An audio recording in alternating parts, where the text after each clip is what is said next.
paano mo masasabi na ito ay high mutes or low mutes? Ito ang kadalasang tanong ng ating mga kahabi. Sasagutin natin ang tanong.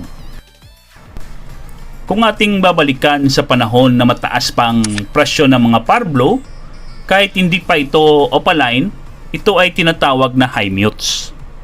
Pero ngayon ay mababa na lang kanilang presyo, ito ay madalas na lang sabihin na low mute.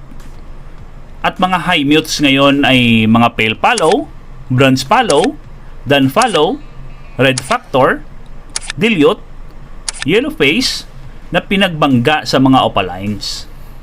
Paano na lang kung babagsak ng presyo nila, sasabihin mo pa kayang high mute sila?